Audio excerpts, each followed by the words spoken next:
Très heureux de vous retrouver sur le plateau TV des JFR 2022, les journées francophones de la radiologie. Et c'est un nouveau face-à-face que nous vous proposons en compagnie de notre invité, le professeur Isabelle Thomassin-Nagara. Bonjour. Bonjour. Vous êtes chef du service d'imagerie radiologique et interventionnelle spécialisé à l'hôpital Teudon à Paris et présidente de la Société d'imagerie de la femme. Et c'est un peu toute la thématique de notre interview de ce face-à-face aujourd'hui, c'est parler de la formation des jeunes et de poser la question suivante. Jeune radiologue en imagerie de la femme, et quels enjeux pour l'avenir? D'abord, peut-être commencer par évoquer les caractéristiques de la formation pour les jeunes radiologues en imagerie de la femme. Quelles sont-elles? Alors, on a la chance d'avoir une spécialité qui est extrêmement dynamique. Et en tant qu'enseignant, on doit s'adapter avec une formation qui va être aussi dynamique, qui va évoluer avec les attentes et les craintes de ces jeunes radiologues. Alors, c'est vrai qu'on a observé, lorsque j'étais secrétaire générale du Collège des enseignants de radiologie, c'était il y a 2 ans, qu'il y avait un certain nombre de craintes qui émergeaient. Et notamment, en fait, on a assisté à l'émergence de l'intelligence artificielle. Et spécifiquement en fait en mammographie, qui est un des domaines dans lequel l'intelligence artificielle est pionnière, on a vu une désaffection des internes pour cette surspécialité parce que on avait peur que l'intelligence artificielle remplace les radiologues. Alors cette peur était bien sûr sous-tendue par un certain nombre de publications dans les médias qui évidemment alertaient sur les risques de la fin de ce métier. On a vu qu'avec l'évolution finalement, on n'est plus du tout dans un remplacement, mais avec une complémentarité.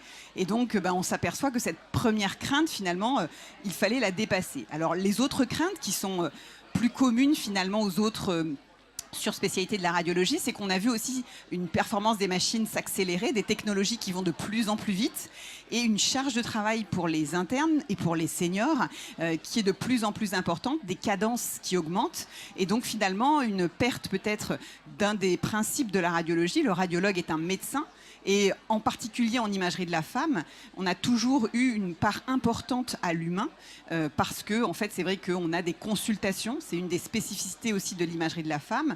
Et cette augmentation des cadences pourrait conduire également à finalement une modification de nos pratiques qui peut également faire craindre en fait aux jeunes de s'engager dans cette thématique.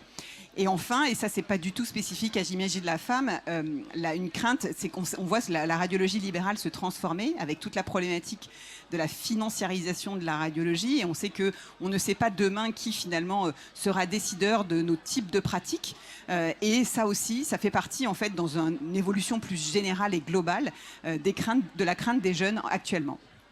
Et la crainte majeure, c'est la peur de l'engagement? Alors ça, c'est un autre phénomène qu'on a vu aussi émerger. C'est vrai que les jeunes ont du mal à finalement se projeter, mais quelle que soit leur pratique, que ce soit dans une activité hospitalière, avec, c'est vrai, la difficulté peut-être de se projeter à long terme et donc de prendre des postes de titulaires dans les services, mais également en fait en radiologie libérale, où on voit que finalement les jeunes ont de plus en plus de mal à s'associer de façon fixe dans des organisations, parce que justement en fait l'avenir est plus incertain, et donc c'est un phénomène auquel on assiste et pour lequel il va falloir que nous, on donne les outils à ces jeunes pour justement arriver à s'engager et ne plus craindre l'avenir. Alors justement, professeur Thomassin-Nagara, une fois ces craintes levées, si j'ose dire, quelles sont les attentes des jeunes en termes d'apprentissage en imagerie de la femme ? Alors, les jeunes, en imagerie de la femme, on a une spécialité, comme je le disais tout à l'heure, qui est vrai, centrée sur l'humain. Donc, ils veulent non seulement maîtriser les technologies modernes, être capables de savoir se servir des outils d'IA, on en parlait, puisque maintenant on sait qu'un radiologue sans IA est moins performant qu'un radiologue avec IA. Donc il faut, quand on utilise un outil, comme pour tous les outils, que ce soit de l'IRM, du scanner, de l'échographie, apprendre à maîtriser cet outil pour savoir quoi en conclure. Mais également, en fait, les jeunes veulent garder un contact humain qui soit de qualité. Donc il y a tout un travail en termes de formation sur l'annonce. C'est vrai que c'est une vraie spécificité en imagerie de la femme, puisqu'on est confronté, lorsque l'on fait un diagnostic de cancer, à l'annonce qu'il faut faire à la patiente, qui généralement, comme on est au cœur de la prise en charge, on fait les images, on fait les biopsies, on reçoit le compte-rendu ANAPAT. Et donc, il y a tout cet apprentissage qu'il est important, parce que ça s'apprend de faire une annonce, on ne le fait pas dans n'importe quelle condition. Et ça aussi, en fait, ça fait partie des enjeux que l'on a en imagerie de la femme spécifiquement pour ces jeunes. Donc il faut s'adapter sans cesse aux nouvelles habitudes aussi. Exactement. Donc, et il y a en fait clairement, on doit faire cette formation qui doit être dynamique, qui doit être fonction des. On a par exemple en permanence de nouvelles technologies, de nouveaux types de biopsies. On voit apparaître en scénologie notamment, en quelques années, on a vu apparaître la tomosynthèse, l'angiomammographie, les biopsies sous IRM. Donc c'est vrai qu'il y a énormément finalement de nouveaux outils à maîtriser.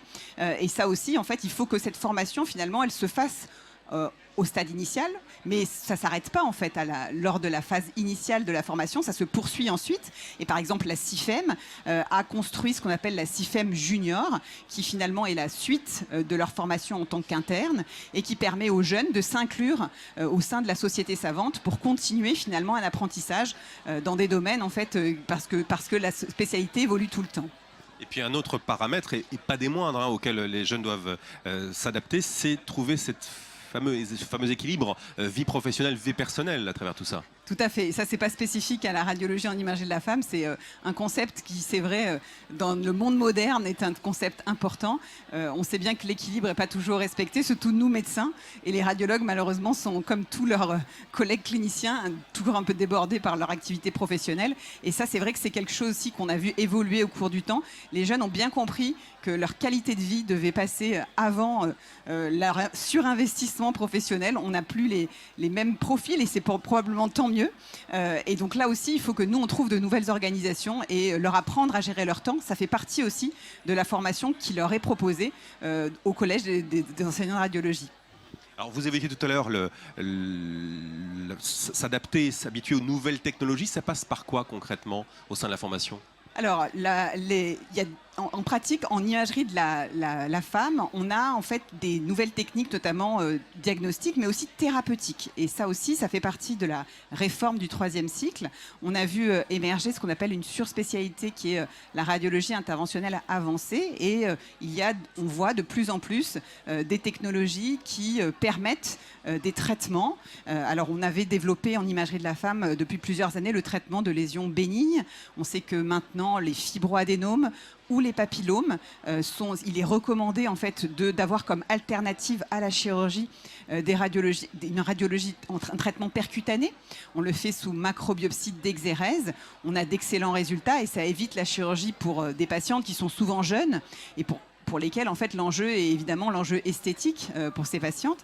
Et au-delà de ça, on voit se développer des techniques également pour le traitement des cancers. Et ça, ce sont des techniques qui sont un peu plus complexes, qui nécessitent un apprentissage en imagerie diagnostique, mais également dans la spécificité de la radiologie interventionnelle avancée, comme la cryothérapie. On a vu une belle présentation ce matin sur la cryothérapie des nodules de paroi d'endométriose, qui est extrêmement prometteuse dans finalement l'alternative à la chirurgie chez les patientes endométriosiques. Et puis on a vu également l'apport de la cryothérapie mammaire. On s'aperçoit qu'il y a des phénomènes, notamment d'immunothérapie, qui ont un effet qui sont efficaces sur le traitement du cancer et qui aussi sont probablement l'avenir. Donc ça, c'est vrai que ce sont des techniques émergentes.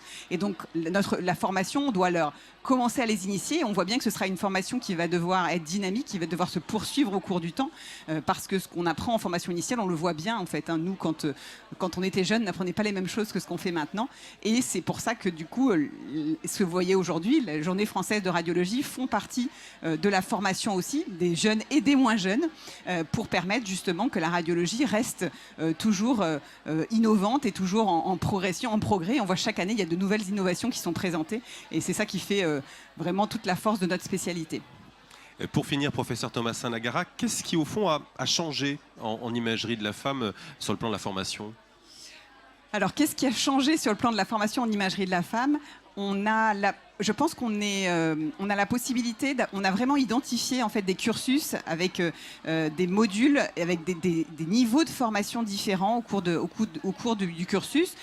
Cette réforme du 3e cycle a permis, on a fait en sorte que tous les internes aient un module de scénologie, mais également un module d'imagerie gynécologique, ce qui fait que durant leur cursus, tous les internes de radiologie auront été initiés à cette surspécialité d'imagerie de la femme Et certains d'entre eux voudront aller plus loin et pourront faire une année de surspécialisation en tant que docteur junior en imagerie diagnostique, en scénologie ou en imagerie gynécologique, ou alors d'autres s'orienteront vers la radiologie interventionnelle avancée et pourront pratiquer également cette surspécialité en maîtrisant les techniques de radiologie interventionnelle. Autre changement peut-être dans cette formation en imagerie de la femme, ça a peut-être trait au diagnostic thérapeutique? Alors ça, on en a déjà un petit peu parlé. On a clairement des techniques diagnostiques. Alors on a parlé un petit peu d'IA. Ça aussi, l'intelligence artificielle, en fait, ça fait partie des choses que les jeunes doivent maîtriser. On a eu ce matin une séance sur l'évaluation finalement des solutions d'intelligence artificielle. Il faut que nous, médecins, on soit capables d'être critiques et de maîtriser ces techniques. On a vu que il y a beaucoup de choses qui sortent très vite. Il va falloir qu'on évalue ces techniques-là. Et ça fait partie aussi de notre job d'enseignant, d'apprendre aux jeunes d'être capables d'être critiques sur ces différents éléments. On donne il y a beaucoup d'informations qui leur sont données. Il faut qu'ils soient à même de pouvoir les utiliser de façon optimale pour les patientes. Et ça aussi, ça fait partie de l'apprentissage, d'être capable d'avoir des notions de méthodologie, notamment comment sont faites les études, comment sont présentés les résultats, pour qu'ils soient tout à fait à même de pouvoir comprendre ce qu'il y a dans la littérature et d'en extraire finalement ce qui est utile pour les patientes. Alors cette interview a lieu au cœur de l'espace SFR Café où on croise beaucoup de jeunes. Je vous le disais tout à l'heure, c'est très important pour eux, ça fait partie de leur formation d'être ici présent au JFR et de suivre les différentes séances. Ah oui, et puis ça fait des années que la Société française de radiologie travaille en étroite collaboration avec le Collège des enseignants de radiologie français. C'est extrêmement important qu'ils soient intégrés dans cette communauté radiologique. Il y a beaucoup de choses qui sont dédiées pour eux. Il y a donc des sessions spécifiques pour les juniors. Il y a eu un accueil, par exemple, pour les nouveaux internes qui viennent de réussir l'internat en imagerie médicale, qui est organisé chaque année par le Collège d'enseignants de radiologie français, qui s'est déroulé hier matin. Il y a également des formations spécifiques pour l'enseignement. On parlait d'imagerie de la femme spécifiquement pour l'enseignement du dépistage. On sait que c'est une formation spécifique pour être apte à faire du dépistage du cancer du sein en France. Et là aussi, il y a une collaboration entre le Collège d'enseignants de radiologie et Forcomed, qui est un organisme de formation de la Fédération nationale des médecins radiologues libéraux, qui se sont alliés pour proposer cette formation sur le site des JFR. Et cette formation se déroule sur les 3 premiers jours du congrès. Et ça aussi, c'est un plus pour les jeunes. Et c'est complètement intégré dans cette manifestation, qui est une manifestation qui est pour tous les radiologues de France, et même francophones, puisque ce n'est pas que les radiologues français qui sont ici. On a la chance d'avoir nos collègues belges, nos collègues d'Afrique du Nord, nos collègues canadiens. Et c'est un événement, on voit.